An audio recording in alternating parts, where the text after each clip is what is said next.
안녕하세요, 친구들. 조맘이에요. 오늘 하루 행복했나요? 우리 오늘도 재미있는 이야기 들으며 행복한 꿈나라로 떠나 볼게요. 눈을 꼭 감고 이야기 소리에 귀를 기울여 주세요. 첫 번째 이야기. 방아 찧는 호랑이. 옛날 옛적 호랑이가 담배 피던 시절 외딴 산골에 집이 한 채 있었어요. 산골 집에는 젊은 부부와 어린 남매가 도란도란 살고 있었지요.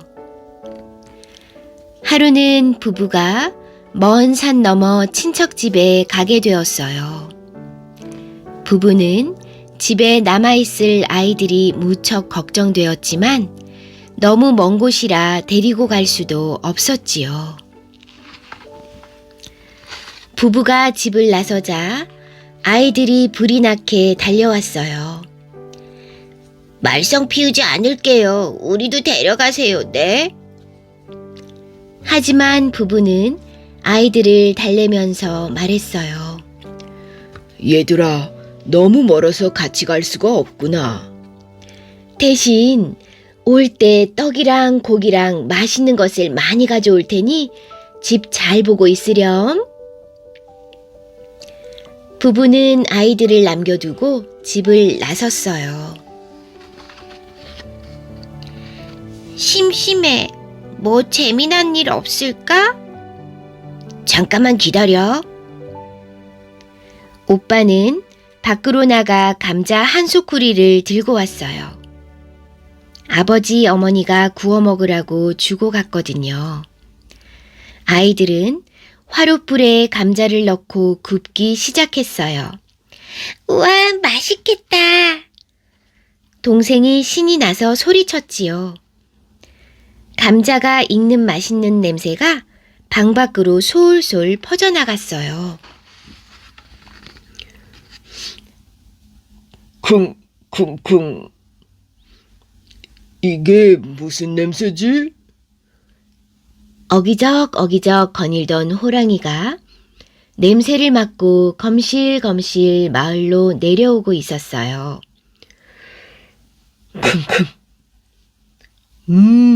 여기로군. 마침 배가 고팠던 호랑이는 솔솔 풍기는 냄새를 따라 아이들이 있는 산골집에 도착했어요.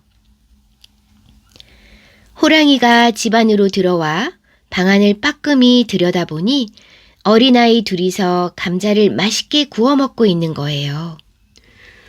옳지, 잘 됐다. 감자도 빼앗아 먹고 아이들도 잡아먹어야지. 아이고, 신난다. 호랑이는 아빠를 내밀어 문고리를 잡으려 했어요. 하지만 두툼한 호랑이 앞발에 문고리가 쉽게 잡힐 리가 없었지요. 뻑뻑, 뻑뻑. 밖에서 나는 이상한 소리에 아이들이 깜짝 놀라 문틈으로 밖을 내다보았어요. 그랬더니 커다란 호랑이가 방 안으로 들어오려고 문을 벅벅 긁고 있는 게 아니겠어요? 호랑이다. 오빠, 무서워. 쉿, 조용히 해. 나한테 좋은 수가 있어. 오빠는 반지꼬리에서 바늘을 한 움큼 꺼내왔지요. 그러고는 방문 창호지에 바늘을 더듬더듬 찔러 놓았어요. 아무것도 모르는 호랑이가 다시 문을 열려고 앞발을 내밀었어요. 따가워. 호랑이는 창호지에 박힌 바늘에 발바닥을 찔리고 말았어요. 너무 아파서 펄쩍펄쩍 공둥공둥 뛰었어요. 이놈들, 이대로 물러설 수는 없지. 뭐 다른 방법이 없을까? 이리저리 궁리하던 호랑이 눈에 아궁이가 보였어요. 옳지. 저기로 들어가면 되겠군. 한참을 덜덜 떨던 아이들은 갑자기 밖이 조용해지자 궁금해서 견딜 수가 없었어요. 오빠, 호랑이가 갔나 봐. 잠깐만 기다려. 내가 확인해 볼 테니까. 오빠는 의젓하게 말하고 문틈으로 밖을 내다보았어요. 아니, 이게 뭐예요? 호랑이가 아궁이 밖으로 꼬리만 내놓고 달랑달랑 흔들고 있는 게 아니겠어요? 아마도 호랑이가 아궁이로 들어가 구들장을 뚫고 방으로 들어가려나 봐요. 에구머니, 호랑이가 아궁이로 들어온다. 간 줄만 알았던 호랑이가 다시 들어오려고 하자 오빠가 놀라서 소리쳤어요. 오빠, 어떻게 해? 좋은 수가 있을 거야. 한참을 생각하던 오빠가 동생을 달래며 말했어요. 금방 올 테니까 걱정하지 말고 있어. 오빠는 뒷문을 열고 잽싸게 뒷마당으로 나갔지요. 뒷마당에는 아궁이에 불을 붙일 때 쓰는 집단이 잔뜩 쌓여 있었어요. 오빠는 재빨리 젖은 집단에 불을 붙여 굴뚝에다 쑤셔 넣었지요. 그러고는 다시 방으로 들어와 문을 잠그고 기다렸어요. 잠시 후 굴뚝에서 젖은 집단을 태운 연기가 뭉게뭉게 피어오르기 시작했어요. 아이고, 숨 막혀. 아궁이로 몸을 들이민 호랑이는 굴뚝에서 들어오는 매운 연기 때문에 숨을 쉴 수가 없었지요. 아무리 무서운 호랑이라도 매운 연기에 당해낼 수가 없었지요.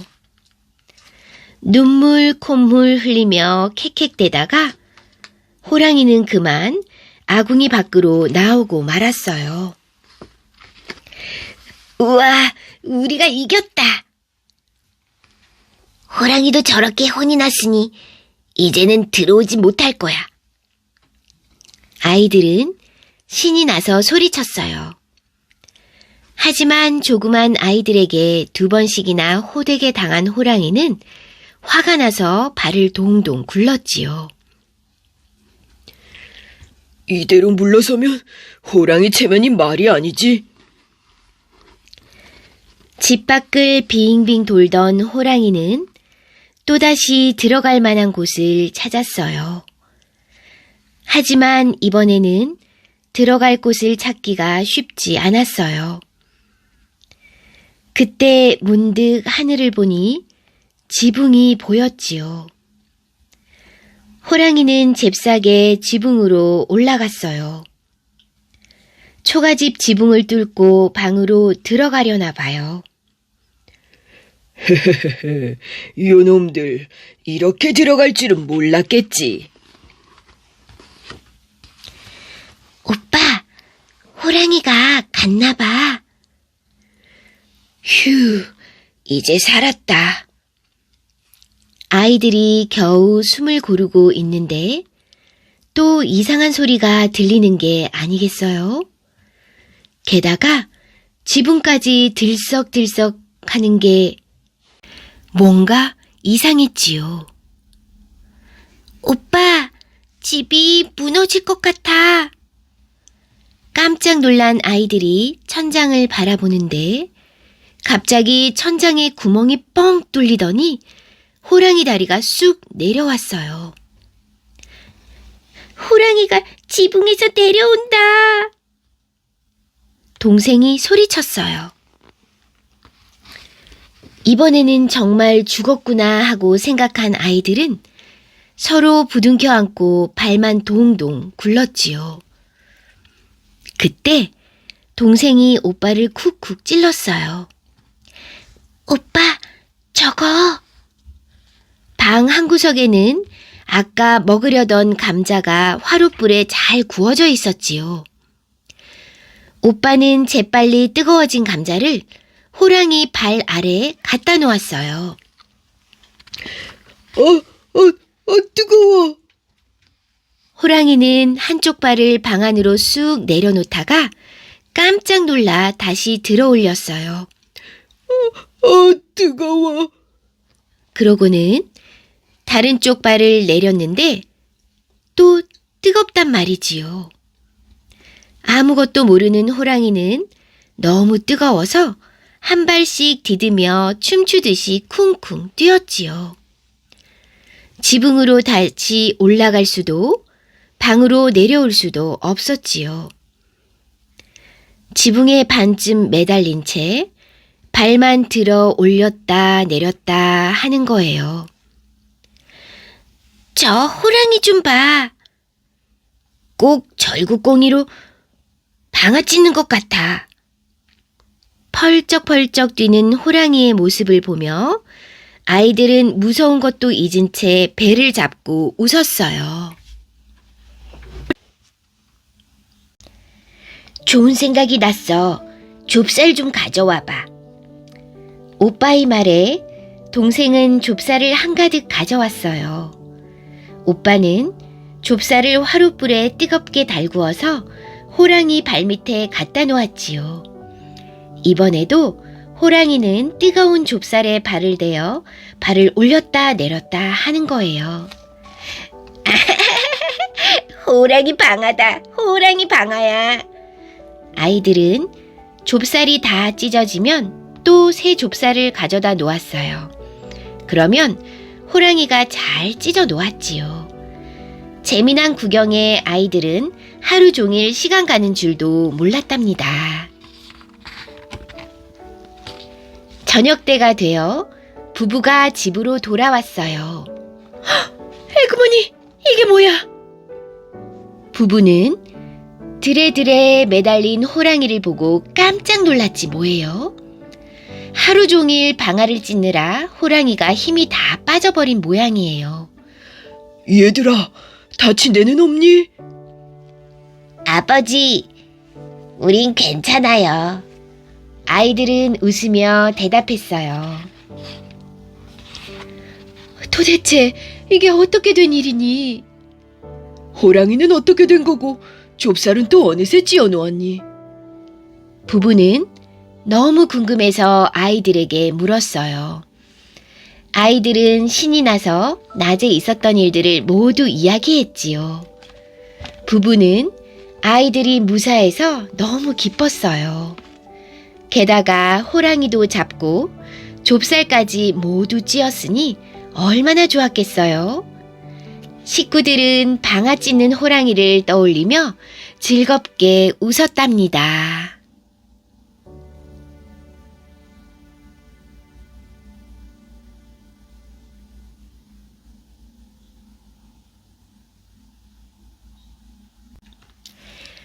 두 번째 이야기, 백두산 장생초. 아주 오랜 옛날 일이에요. 백두산이라고 들어보았지요. 우리나라에서 가장 높다는 산 말이지요. 맨 꼭대기에는 천지라는 큰 연못도 있답니다. 그 백두산에 전해 내려오는 이야기입니다. 외딴 마을에 어머니와 아들이 살고 있었어요. 아버지는 아들이 아주 어릴 적에 돌아가셨대요. 늙은 어머니는 몸이 아파 누워 지내는 날이 더 많았지요. 그런데 이 아들이 그렇게 효자였답니다. 어려서부터 남의 집 일을 해서 받은 품삯으로 어머니를 정성껏 모셨지요. 어느 날 아들은 마을 부잣집의 논을 한 떼기 빌어 농사를 짓기로 했어요. 아직 어린 나이였지만 어른 몇 명이 할 몫을 혼자서 척척 해내곤 했지요. 아들은 햇볕 쨍쨍한 날이나 부슬부슬 비가 오는 날이나 싱싱 바람이 부는 날이나 펄펄 눈이 오는 날이나 하루도 거르지 않고 논에 나가 일을 했어요. 그만큼 열심히였지요. 그래서일까요? 그해 가을 아들이 지은 농사는 큰 풍년이 들었어요. 어린 아들이 기특해 마을 사람들이 모두 추수를 도와주었지요. 쓱쓱쓱쓱 싹싹싹싹 소식을 들은 이웃마을 사람들도 타작을 도와주었어요. 탈탈탈탈 털털털털 아들은 자신이 농사지은 쌀로 어머니에게 밥을 해드릴 생각에 한껏 부풀었답니다. 에헴, 벼농사가 아주 풍년이구나. 소문을 들었는지 땅 주인인 부잣집 영감이 아들을 찾아왔어요.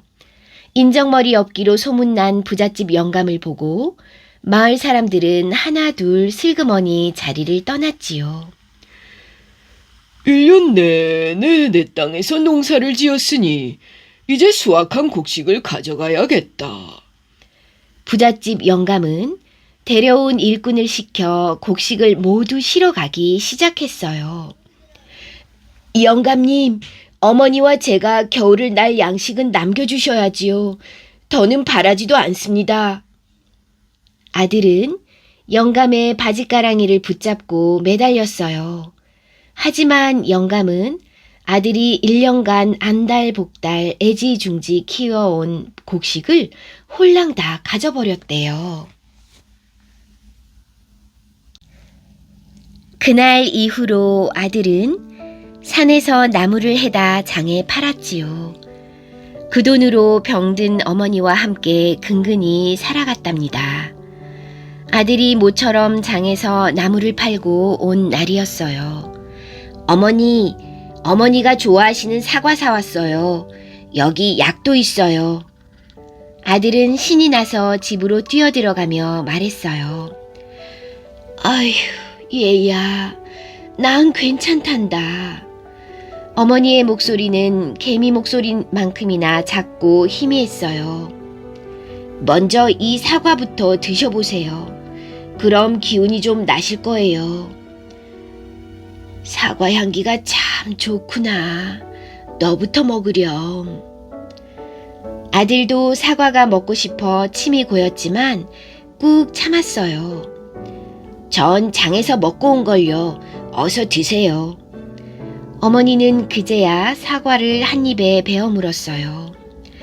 이 정도 정성이면 하늘이 감동할 만도 한데 어머니의 병은 날이 갈수록 점점 더 깊어질 뿐이었답니다. 몹시도 추운 겨울날이었어요.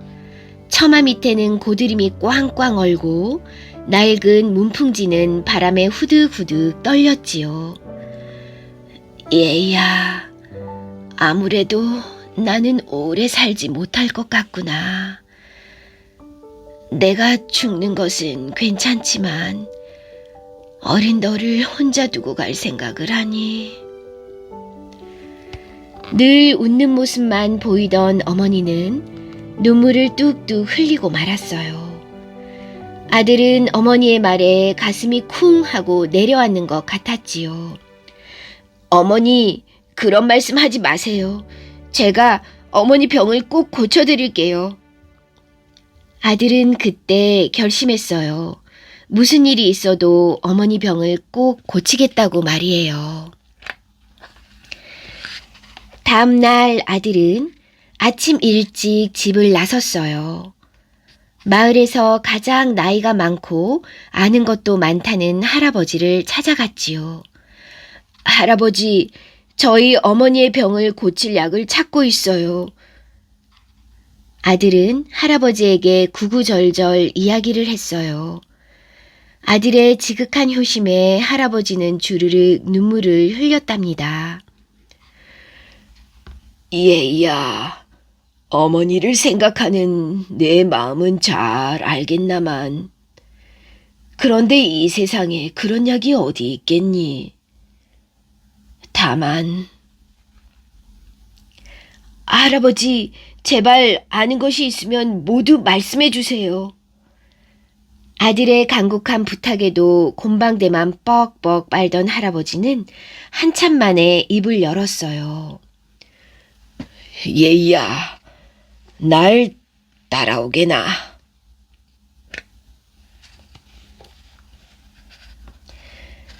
나도 어디선가 들은 이야기라네. 백두산에 장생초라는 약초가 있는데 그걸 먹으면 세상의 모든 병이 낫고 오래 살 수 있다고 하더구나. 아들은 그 말을 듣고 뛸 듯이 기뻤어요. 마치 어머니의 병이 당장 낫기라도 한 것처럼 말이에요. 얘야, 행여나 장생초를 찾을 생각은 하지 마라. 그저 바람결에 떠도는 뜬구름 같은 이야기이지. 하지만 아들의 머릿속에는 이미 장생초 생각뿐이었어요. 어머니, 어머니! 아들은 한달음에 집으로 달려왔어요. 숨을 헐떡헐떡, 땀을 삐질삐질. 그래도 입가에는 웃음이 가득했지요. 아들은 어머니를 보자마자 장생초 이야기를 했어요. 장생초라는 게 정말 있다면 오랜 세월 동안 그걸 먹었다는 사람이 없었겠니? 얘야, 장생초는 그만 잊어라. 그러다 행여 내가 다칠까봐 걱정이구나. 그러나 아들의 결심은 바꿀 수가 없었어요. 며칠이 지났어요. 흰눈이 펑펑 내리고 바람이 쌩쌩 부는 날이었어요. 아들은 백두산을 향해 길을 나섰지요. 휘잉휘잉 눈보라가 온 세상을 뒤덮어 바로 앞도 알아보기 힘들 정도였어요. 하지만 아들은 그냥 계속 걸을 뿐이었지요. 거센 눈보라도 어머니를 향한 아들의 마음을 어쩔 수는 없었지요. 터벅터벅 걷고 또 걷고, 날이 저물면 자고 날이 밝으면 또 일어나 걷고, 가파른 절벽을 오르기도 하고 깊은 계곡을 지나기도 했어요. 얼마나 더 가야 백두산을 볼 수 있을까? 얼마나 걸었을까요? 며칠이나 지났을까요? 아들은 드디어 백두산 아래에 도착했어요. 아, 여기가 바로 백두산이구나. 아들이 고개를 쭉 빼고 올려다 보았지만 백두산 꼭대기는 보이지 않았어요.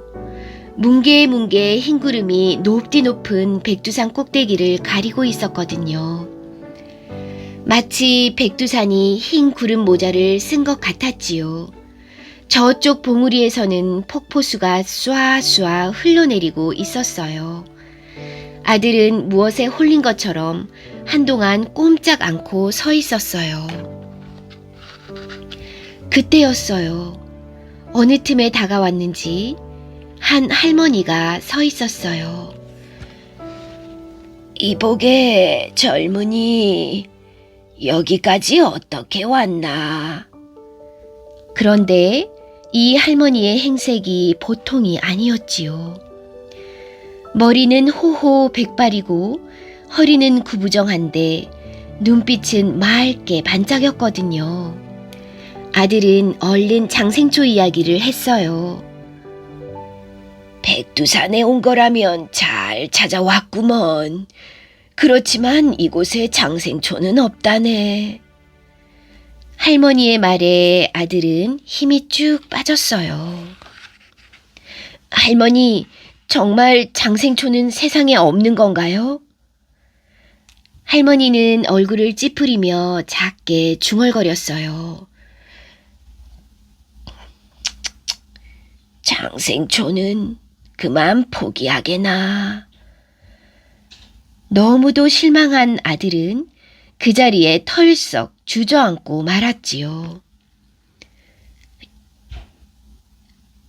이왕 여기까지 온 김에 내 부탁이나 하나 들어주면 좋으련만.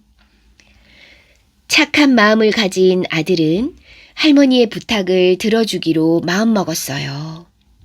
할머니, 말씀해 보세요. 제가 도와드릴 수 있는 거라면 얼마든지 도와드릴게요. 그러자 할머니는 조심조심 작은 주머니를 내밀었어요. 고맙네, 젊은이. 꼭대기에 가서 여기 담긴 씨앗들을 여기저기 뿌리기만 하면 되네. 아들은 할머니의 부탁을 들어주기 위해 다시 힘든 발걸음을 옮겼어요. 산으로 오르는 아들의 뒷모습을 향해 할머니가 소리쳤어요. 그건 아주 귀한 씨앗이라네. 젊은이가 나 대신 꼭 뿌려주어야 한다네. 아들은 씨앗을 품속 깊이 넣고 산을 오르기 시작했어요. 쉴 새 없이 오르고 오르고 또 올랐지요. 산꼭대기에 오르기까지 얼마나 많은 일이 있었는지 모르지요. 떼굴떼굴 구르고 찍 미끄러지고 꽈당 넘어지고 나중에는 엉금엉금 기어서 가기도 했답니다. 하지만 아들은 결국 꼭대기에 오르게 되었어요.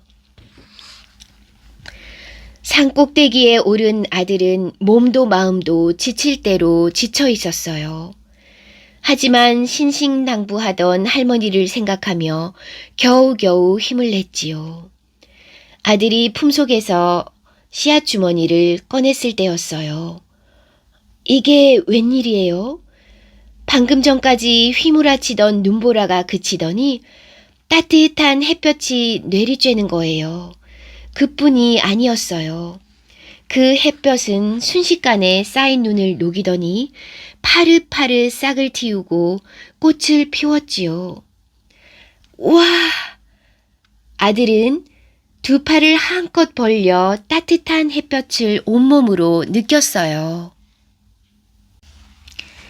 아들은 떨리는 손으로 씨앗을 뿌리기 시작했어요. 따뜻한 바람에 실려 이 골짜기 저 골짜기 이 봉우리 저 봉우리 멀리 멀리 퍼지도록 뿌렸지요. 그런데 다시 한번 놀라운 일이 생겼어요. 아들이 뿌린 씨앗이 금세 어린 싹을 돋우더니 가지가 쑥쑥 자라고 열매가 주렁주렁 매달리는 거예요. 아들은 눈앞에 펼쳐지는 광경을 믿을 수가 없었어요. 자꾸만 눈을 비비며 주위를 둘러보았지요. 씨앗을 다 뿌린 아들은 그동안의 피곤이 한꺼번에 몰려왔어요. 그만 보송보송한 흙 위에 스르르 잠이 들고 말았지요. 얼마나 시간이 흘렀을까요? 백두산 아래에서 보았던 할머니가 눈앞에 나타났어요. 젊은이, 여기 이렇게 장생초가 널렸는데 뭐 하고 있나? 어서 몇 뿌리 캐가지고 어머니를 낫게 해드리게나. 정말이에요? 이게 정말 장생초예요? 그렇다네. 얼른 집으로 가보게나. 어머니께서 자네만 기다리고 계시지 않은가? 아들은 장생초 두 뿌리를 조심스럽게 캐냈어요. 그러고는 그 높은 백두산을 정신없이 뛰어내려왔지요. 어머니의 병을 낫게 해드린다는 생각에 힘든 줄도 몰랐어요. 어머니, 제가 왔어요. 장생초를 가지고 왔어요. 뭐? 우리 아들이 왔다고? 자리에 누워있던 어머니는 꿈에 그리던 아들의 목소리에 벌떡 일어났어요. 장생초를 먹은 어머니는 정말 씻은 듯이 병이 나았지요. 그리고 착한 아들과 함께 오래오래 건강하게 행복하게 살았답니다.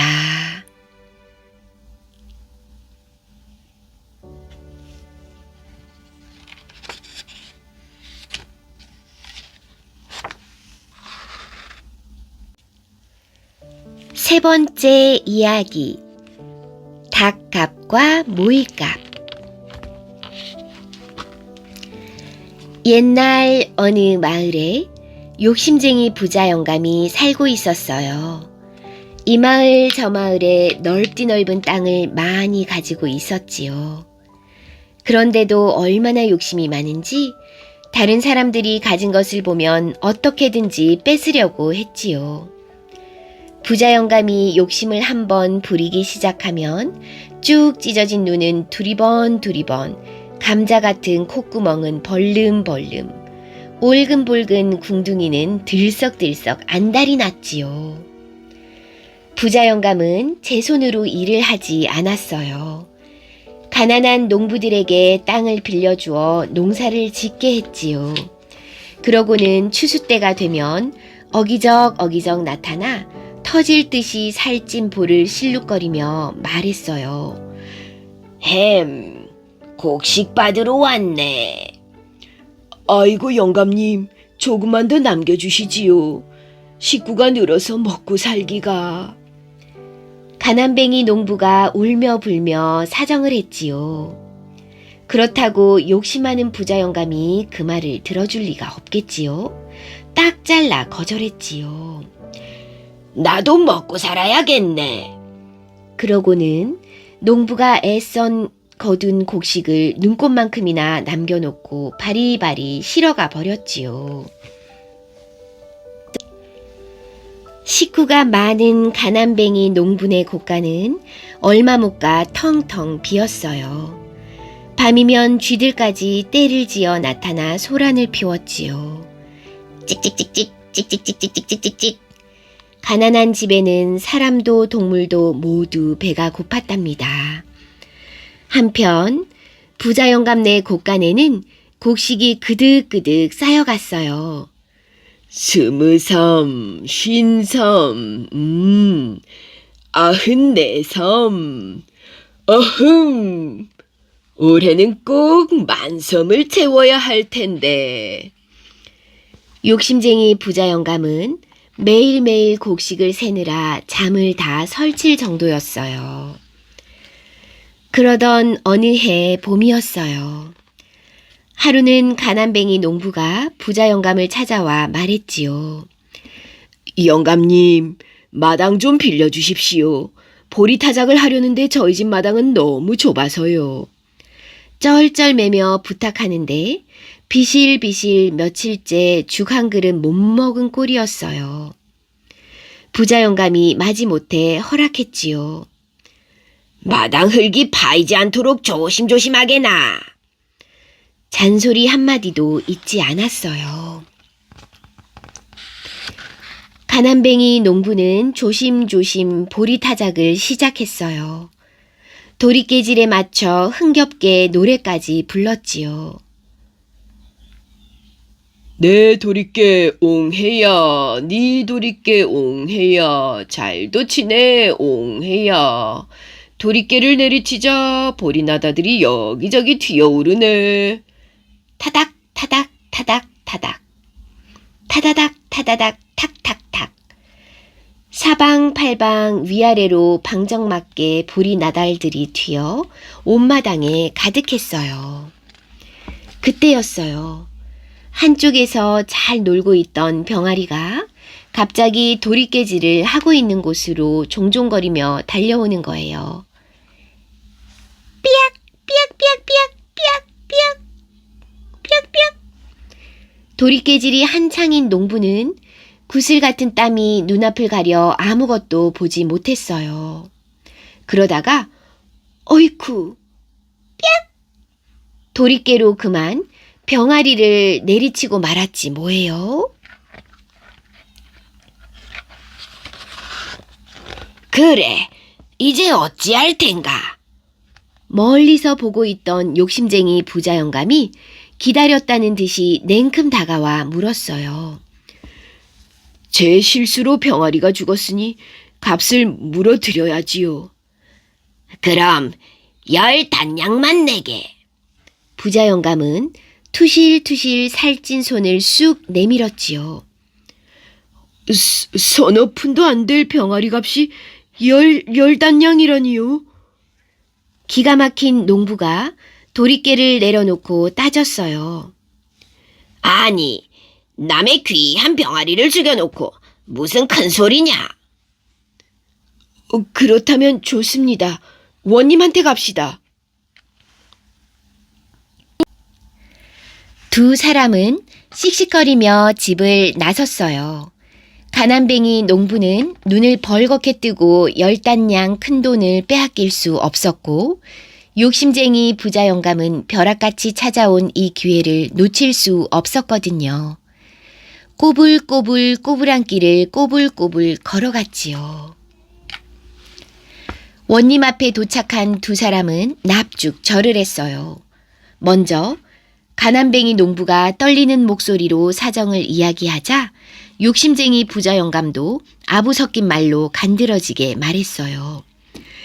아무쪼록 총명하시고 지혜로운 원님께서 옳고 그름을 따져주십시오. 부채질을 하던 원님이 부채를 탁 접으며 물었지요. 영감, 웬 병아리 값이 그리 비싼가? 욕심쟁이 부자 영감이 벌그죽죽한 얼굴을 들며 냉큼 대답했어요. 우리 병아리는 날마다 찰좁쌀을 한옵씩 먹여 키웁니다. 가난뱅이네하고는 다릅니다. 내년 봄이면 염소만큼이나 큰 닭이 될 텐데 당연히 염소 한 마리 값은 받아야지요. 그렇구나. 영감 말이 옳소. 날마다 찰좁쌀 한옵씩을 먹는다면 염소만큼이나 큰 닭이 될 거이요. 그렇고 말고. 원님이 부채를 들어 무릎을 탁 쳤어요. 농부는 당장 병아리 값을 물어내라. 오늘 중으로 10단량을 가져와야 할 것이다. 그렇지 않으면 남의 소중한 재산을 축낸 값으로 큰 벌을 받을 것이다.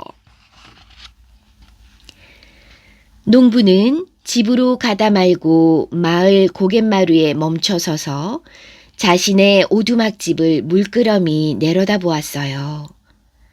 아내가 좁은 텃밭에 씨를 뿌리고 있는 게 보였지요. 절로 마음이 급해졌어요. 더워지기 전에 어서 농사 준비를 끝내야 할 텐데 10단량 그 큰 돈을 어디서 구한담? 농부는 속이 상해서 한숨만 푹푹 내쉬었어요. 이 집 저 집 윗마을 아랫마을 얼마나 돌아다녔을까요?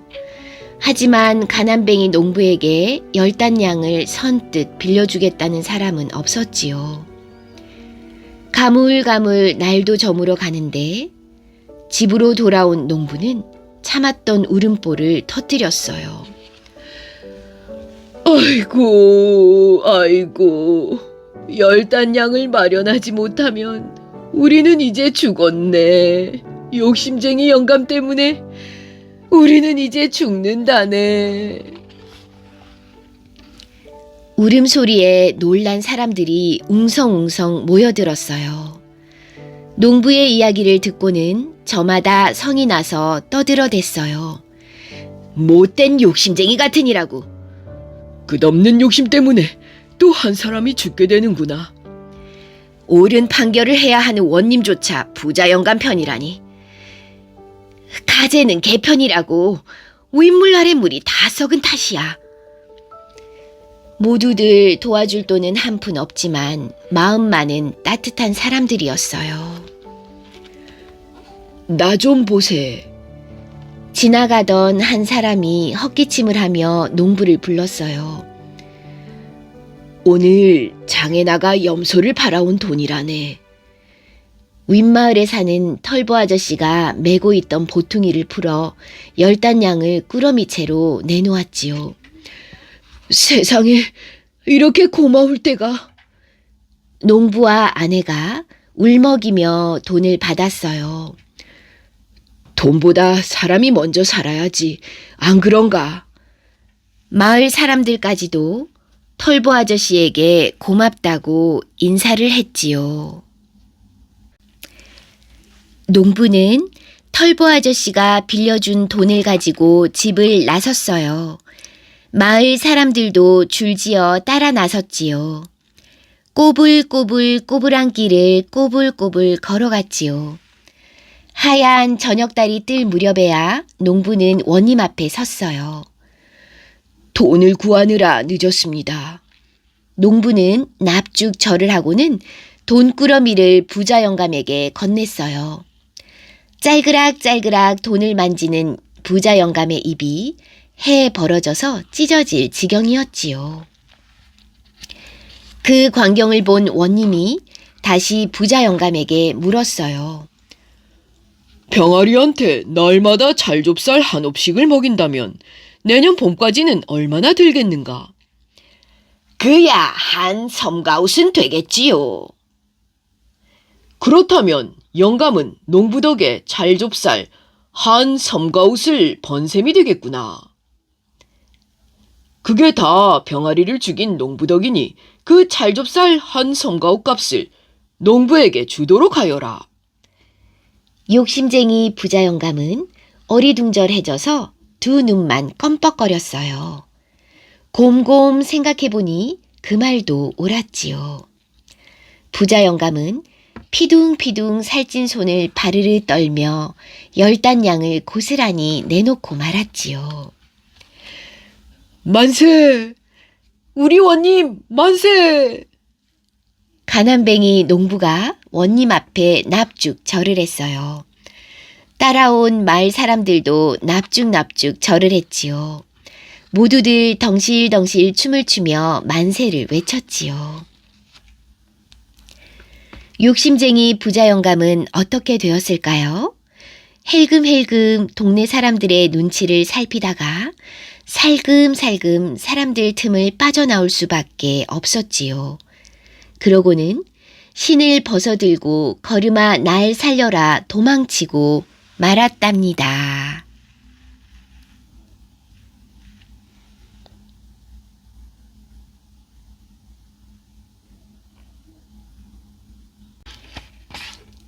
네 번째 이야기. 소금 장수 아들. 옛날, 아주 옛날에 있었던 일이에요. 얼마만큼 옛날이냐 하면 양반이니 상민이니 하는 신분이 있었던 시절이지요. 그때는 양반집에 태어나면 천하에 둘도 없는 어리보기도 양반이 되고 상민의 자식으로 태어나면 제 아무리 날고 뛰는 재주를 가졌대도 상민으로 살아야 했어요. 어쩌다가 개천에서 용나는 일이 있기도 했다지만 그것은 정말 개천에서 용이 나는 것만큼이나 드문 일이었지요. 그러한 시절 어느 마을에 소금 장수가 살았어요. 소금 장수는 이 마을 저 마을을 다니면서 소금을 팔았지요. 소금 사려 보슬보슬 하얀 소금 금쪽같이 귀한 소금이요. 이렇게 하루 종일 목이 터져라 외치며 걷다 보면 옷에서 찝찝한 소금 냄새가 날 정도였어요. 하지만 소금 장수는 힘든 줄도 몰랐어요. 아주 똘똘한 아들 때문이었지요. 사람들은 소금 장수의 아들을 신동이라고 불렀어요. 하나를 가르치면 열을 안다나요? 게다가 아버지를 생각하는 마음씨도 둘째가라면 서러웠지요. 돈이 없어 서당에 못 보내줘도 슬금슬금 몰래 글을 익히고 책 한 권을 못 사줘도 남의 책을 빌려 공부를 했지요. 그러니 사람들이 입이 침에 마르도록 칭찬하는 게 당연하지 않겠어요? 하지만 그 칭찬 뒤에는 한숨이 섞여 있었어요. 한참 칭찬을 하다가도 그놈의 신분 이야기가 나오면 다들 혀를 끌끌 차며 한숨을 내쉬었거든요. 아, 그놈 참 신통방통하단 말이야. 아, 누가 아니래. 뼈대 있는 양반집에서만 태어났으면 그게 될 녀석인데. 그러게 말이야. 신동이 아버지를 잘못 만나 소금더미에서만 썩는구먼.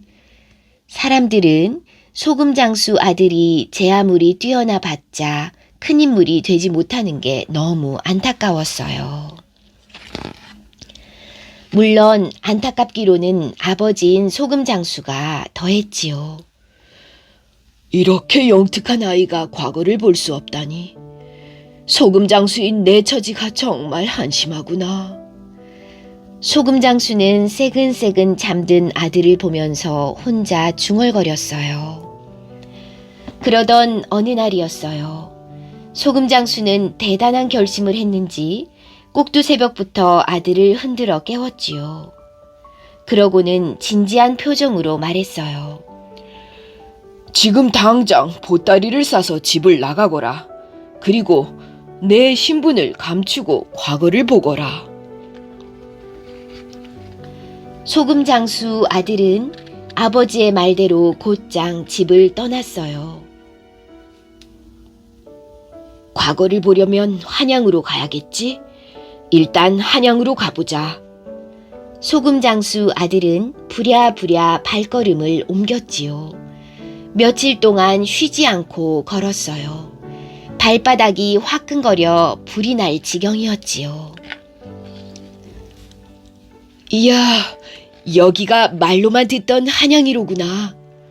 마침내 한양에 도착한 소금장수 아들은 자기가 한양에 있다는 게 좀처럼 믿어지지 않았어요. 입을 해 벌리고 눈을 휘둥그레 뜬 채 두리번 거리를 구경했지요. 그러다가 문득 한양에 가면 정신을 바짝 차려야 한다는 말이 생각났어요. 눈 감으면 코를 베어간다는 말을 들었거든요. 그래서 소금장수 아들은 여기저기 살펴보며 자신의 코를 몇 번이나 만지작거렸는지 모르지요. 그런데 그때 발 아래서 무언가 밟히는 느낌이 들었어요. 이게 뭐야? 안 그래도 집신이 낡아서 발이 아파 죽을 지경이었는데 소금장수 아들은 웅얼웅얼하며 얼른 한쪽 발을 들었지요. 아니, 이것은? 소금장수 아들은 자신도 모르게 소리를 질렀어요. 바로 호패가 떨어져 있었거든요. 소금장수 아들은 남들이 볼까봐 얼른 호패를 주워 앞만 보고 냅다 달렸어요. 목이 따끔거릴 정도로 숨이 차올랐지만 멈추지 않았어요. 혹시라도 호패를 떨어뜨린 주인을 만날까봐 겁이 났거든요. 헉, 소금장수 아들은 어느 커다란 정자나무 아래 멈춰섰어요. 이 정도면 못 쫓아오겠지? 그러고는 숨을 고른 뒤에 찬찬히 호패를 살펴보았지요. 그런데 갑자기 소금장수 아들이 공둥공둥 뛰지 뭐예요? 야호! 이제 과거를 볼 수 있다. 과거를 볼 수 있다고. 그 호패는 바로 양반의 호패였거든요. 내가 이렇게 꿈을 대고 있을 때가 아니지. 정신이 퍼뜩 든 소금장수 아들은 궁궐로 후다닥 달려갔어요. 그러고는 과거를 봤지요. 어떻게 됐냐고요? 그야 떡하니 합격을 했지 뭐예요? 그런데 경사가 여기서 그쳤느냐 하면 그게 아니지요. 또 다른 경사가 소금장수 아들을 기다리고 있었어요. 글쎄, 정승의 눈에 쏙 들어서 정승 사위가 될 판이었거든요. 하지만 소금장수 아들은 걱정이 이만저만 아니었어요.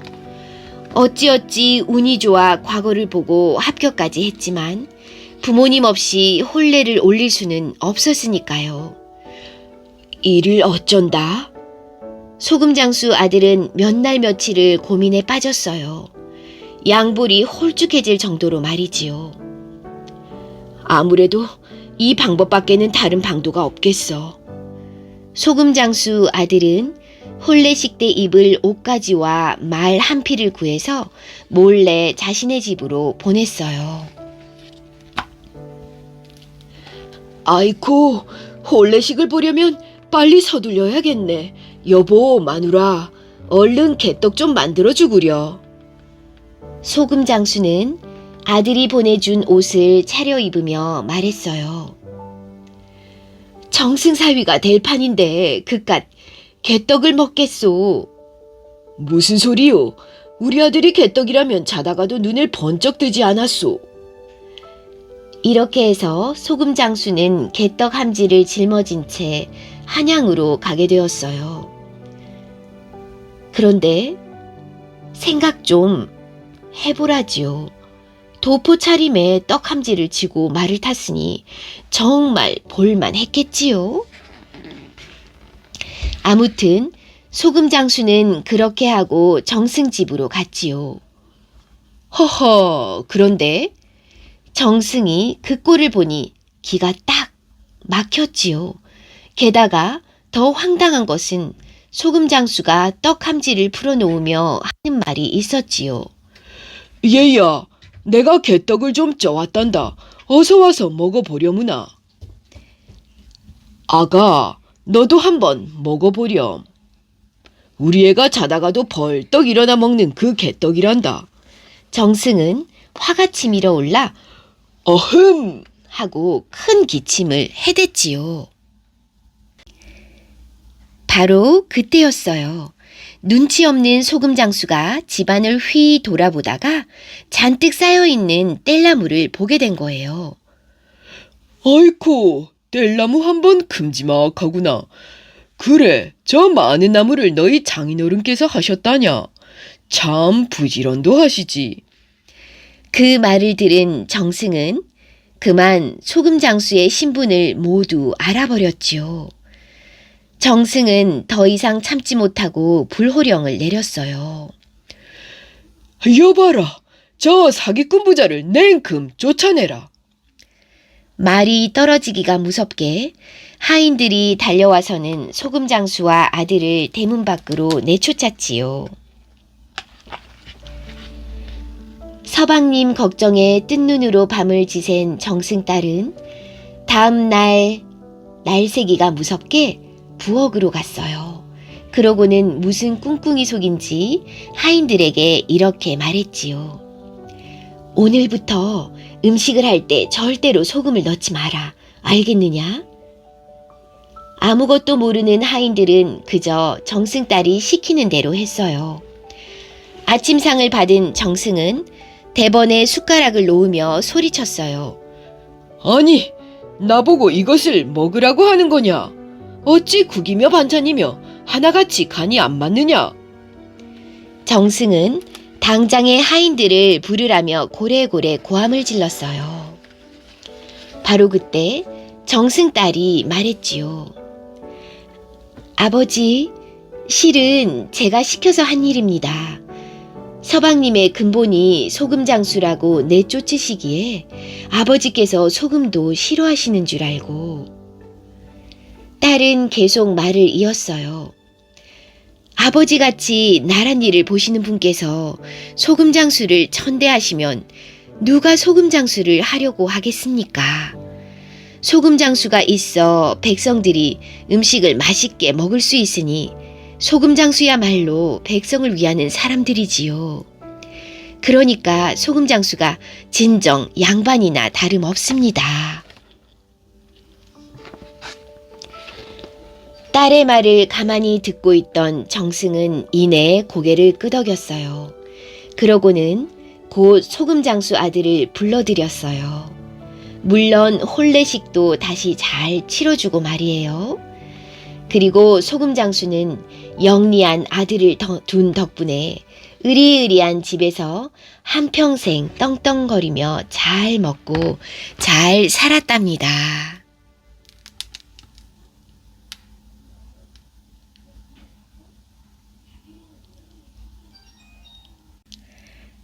5번째 이야기.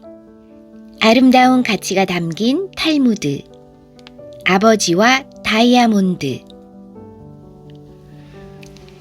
옛날, 아주 먼 옛날, 이스라엘의 어느 도시에 한 젊은이가 살고 있었어요. 젊은이는 그 도시에서 매우 유명했어요. 값을 헤아릴 수 없을 정도로 아주 크고 아름다운 다이아몬드를 가지고 있었기 때문이지요. 자네, 저 젊은이가 가지고 있다는 다이아몬드 얘기 들어봤나? 그럼 들어봤지. 크기가 엄청나다며. 나도 한번 보고 싶구먼. 마을 사람들은 젊은이를 보며 수군거렸어요. 한편 이 도시에 큰 부자 한 사람이 방문했어요. 부자는 고향에 큰 집을 짓는 중이었는데 공사에 필요한 재료를 구하려고 여러 지역을 돌아다니고 있었지요. 그러다가 친구에게 다이아몬드에 관한 이야기를 듣고 자신의 집을 장식하는 데 쓰기 위해 이 도시까지 찾아온 것이었지요. 크고 아름다운 다이아몬드로 내 집을 장식하면 아주 훌륭하겠지. 물론이지. 정말 아름다운 다이아몬드니까 그것만 있다면 궁궐도 부럽지 않게 꾸밀 수 있을 거야. 다이아몬드를 살 돈을 넉넉히 챙긴 부자는 친구와 함께 다이아몬드를 가진 젊은이의 집으로 향했어요. 손님이 찾아왔다는 하인의 말에 젊은이는 허겁지겁 달려와 부자를 맞이했어요. 어서 오십시오, 나으리. 그런데 무슨 일로 저를 찾아오셨는지요? 자네가 가지고 있는 다이아몬드를 사려고 왔네. 다이아몬드를요? 무엇에 쓰려고 하십니까? 새로 짓고 있는 집을 장식하는 데 사용하려고 하네. 그렇군요. 하지만 다이아몬드가 워낙 큰지라 그 값을 매기기가 어렵습니다. 아주 귀한 보물이라는 것은 알고 있네. 어떤가? 이 정도면 되겠는가? 부자는 준비해 온 돈을 젊은이에게 내놓았어요. 아니, 이렇게나 많은 돈을... 좋습니다. 나리께 다이아몬드를 드리겠습니다. 부자가 많은 돈을 내놓자 젊은이는 흔쾌히 부자에게 다이아몬드를 팔기로 했어요. 잠깐만 기다리십시오. 다이아몬드가 들어있는 금고의 열쇠를 아버님이 갖고 계십니다. 아버님께서 허락을 해주셔야지 제가 열쇠를 가지고 올 수 있습니다. 젊은이는 자리에서 일어나 아버지의 방으로 갔어요. 저 정도 값이면 아버님도 다이아몬드를 파는 걸 좋아하실 거야.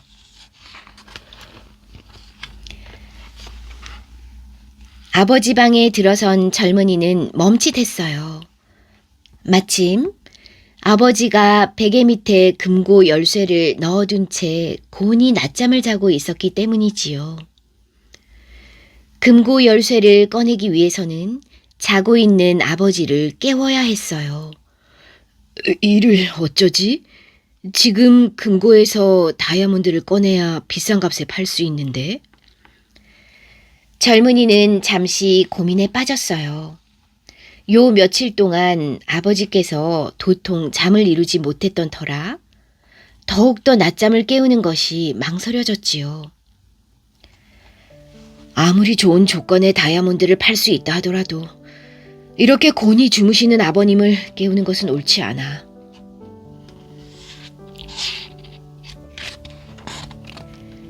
아버지 방에서 빈손으로 나온 젊은이는 부자에게 공손히 고개를 숙였어요.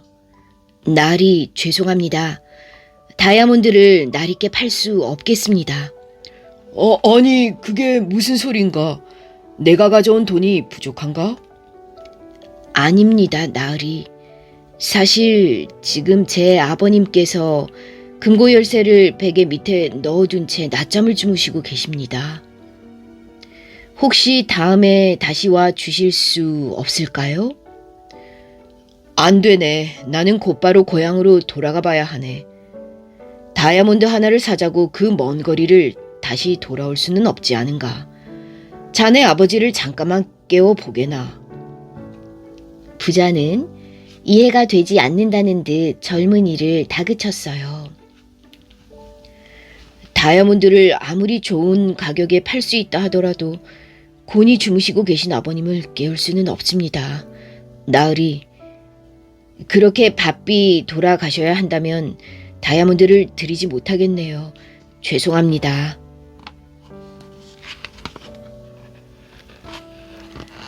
아버지를 생각하는 자네의 마음이 정말 대단하군. 다이아몬드를 팔 수 없게 된 이유를 들은 부자는 젊은이의 효심에 크게 감동을 받았어요.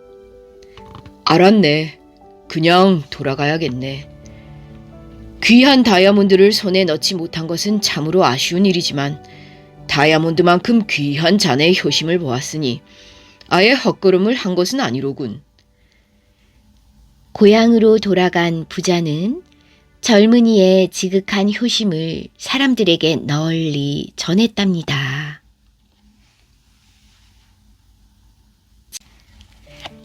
여섯 번째 이야기는 평생 침팬지 연구에 일생을 바친 여성 동물학자 제인 구달에 관한 이야기입니다. 침팬지 연구를 위해 곰배숲에 온 지 여러 날이 지났다. 매일 곰배숲을 돌아다녔지만 침팬지를 볼 수 없었다. 그런데 오늘 기적 같은 일이 일어났다. 숲을 돌아다니던 중 무화과 나무 근처에서 침팬지 무리를 발견한 것이다. 침팬지들은 평화로이 열매를 먹고 있었다. 침팬지 무리를 발견한 이후 나는 매일 무화과 나무 근처로 갔다. 침팬지들이 나를 보고 무서워하지는 않을까? 어떻게 해야 침팬지들이 겁먹지 않을까? 고민 끝에 나는 매일 똑같은 옷에 똑같은 신발을 신고 똑같은 자리에 앉아 침팬지들을 지켜보기로 했다.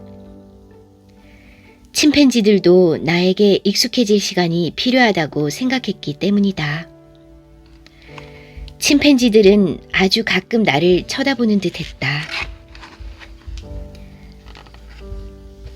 오늘은 몸집이 유난히 큰 침팬지와 눈이 마주쳤다. 그런데 그 침팬지가 갑자기 무시무시한 소리를 내며 달려들었다. 나는 너무 무섭고 놀라서 꼼짝도 못하고 서 있었는데 침팬지는 갑자기 방향을 바꾸더니 숲속으로 사라져 버렸다. 천막으로 돌아온 나는 생각했다. 침팬지들도 내가 낯설고 무서워서 겁을 주려던 게 아니었을까? 언젠가는 침팬지들도 나를 친구로 생각할 날이 오겠지. 나는 매일 곰배숲에서 침팬지들을 관찰했다. 비가 오는 날에도 한밤중에도 침팬지들을 보러 갔다. 침팬지들은 비가 오면 어떻게 지낼까? 침팬지들은 잠에서 어떻게 깨어날까? 나는 비가 내리면 비를 맞으며 침팬지들을 지켜보고 한밤중에는 담요를 뒤집어 쓰고 침팬지들을 바라보았다. 내 머릿속은 온통 침팬지 생각뿐이다. 침팬지 무리 중에 유난히 눈에 띄는 침팬지가 있다. 그 침팬지는 호기심이 무척 많다.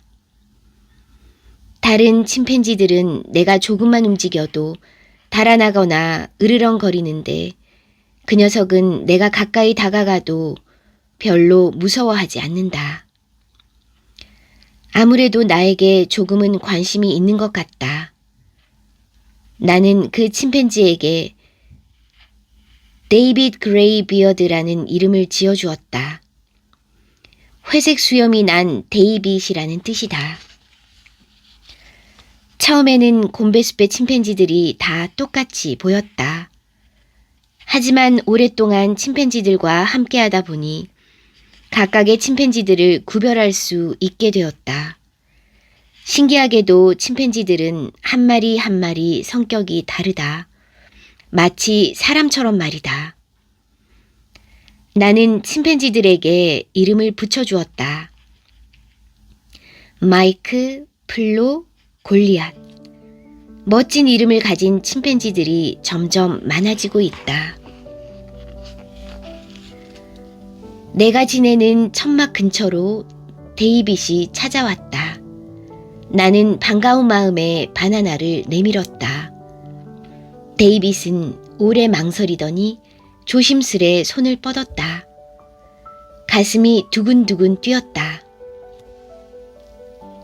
데이빗은 천천히 바나나를 가져갔다. 아주 부드러운 손길이었다. 그 순간의 감동을 어떻게 표현해야 할까? 이제 데이빗도 나를 친구로 받아들인 것 같다. 얼마 후 데이빗이 다시 천막으로 왔다. 이번에는 친구들도 함께 왔는데 아마 바나나를 먹으러 온 것 같다. 괜찮아. 와서 가져가도 돼. 나는 침팬지들이 바나나를 가져갈 수 있도록 가만히 지켜보았다.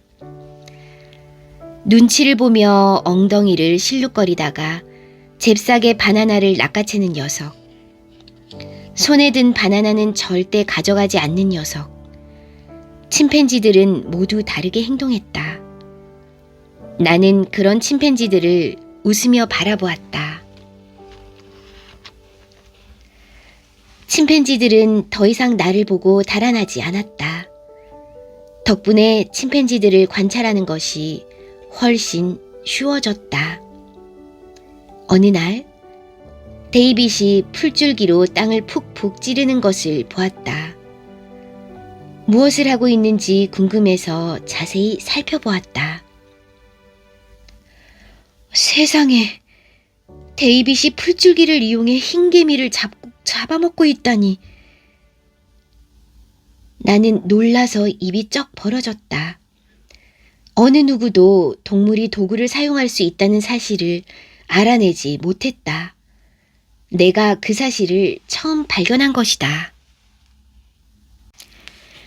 놀라운 발견은 그것에서 끝나지 않았다. 침팬지들은 기쁘면 웃고 화나면 화를 냈다. 슬프면 시무룩하고 신나는 일이 생기면 꾀꾀거리며 웃었다. 지금까지는 사람만이 감정을 표현한다고 생각했다. 하지만 그 생각이 잘못되었다는 것을 침팬지들을 통해 확인할 수 있었다. 특히 어미 침팬지가 새끼를 안아주는 모습은 정말 아름답다. 자식을 사랑하는 따뜻한 마음이 나에게도 고스란히 전해졌다. 이 놀라운 발견을 빨리 세상 사람들에게 알리고 싶어. 나는 잠시 곰베숲을 떠나 동물을 연구하는 학자들을 만났다. 모두 내 발견에 놀라워했다. 그런데 어떤 학자들은 왜 동물에게 이름을 붙이냐고 물었다. 침팬지마다 번호를 붙이면 더 편하게 연구할 수 있을 텐데요. 또 훨씬 더 과학적이고요. 나는 그 말에 화가 났다. 침팬지들은 나에게 연구 대상이 아닌 친구이기 때문이다. 아무리 동물이라도 생명의 번호를 붙일 수는 없어요. 결국 나는 침팬지들의 이름을 그대로 쓴 연구 논문으로 박사 학위를 받았다. 벌써 곰베숲에 온 지 7년이 지났다. 나는 침팬지들을 관찰하고 연구하며 동물학자로 인정받았지만 도리어 침팬지들에게 배우는 것도 많다. 특히 플루를 보면 내 아이를 어떻게 키울지 생각하게 된다. 엄마가 되어 아이를 키우다 보면 힘들고 화가 날 때도 있다. 하지만 플로는 나와 달랐다. 언제나 한결같은 사랑으로 새끼를 보살폈다. 플로처럼 아이를 키우면 아이가 훌륭하게 자랄 거라는 생각이 든다. 곰배숲에 끔찍한 독감이 유행한 지 몇 달이 흘렀다. 많은 침팬지들을 죽게 만든 독감은 이제 잠잠해졌지만 죽어가는 침팬지들을 보는 것은 너무 가슴 아픈 일이었다. 또 한 가지, 그만큼 가슴 아픈 일은 내 첫 번째 침팬지 친구 데이빗이 갑자기 사라져버린 일이었다. 아무리 찾고 기다려도 데이빗을 다시 만날 수 없었다. 아마 병이나 다른 이유로 죽은 것 같다. 나는 사랑하는 친구를 잃고 깊은 슬픔에 빠졌다. 데이빗이 아니었다면 다른 침팬지들과도 친구가 될 수 없었을 것이다. 나는 고마운 데이빗을 잊지 않고 오래도록 기억할 것이다. 곰배숲은 예전처럼 평화로운 모습을 되찾는 듯 했다.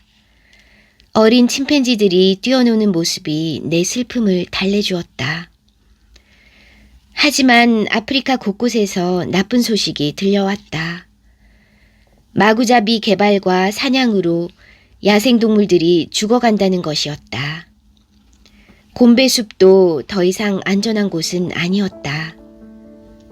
사랑하는 친구들이 사는 곰배숲만은 내가 꼭 지키겠다고 다짐하고 또 다짐했다. 어느 날 한 사람이 헐레벌떡 뛰어왔다. 무슨 일이라도 생겼나 싶어 심장이 덜컥 내려앉는 것 같았다.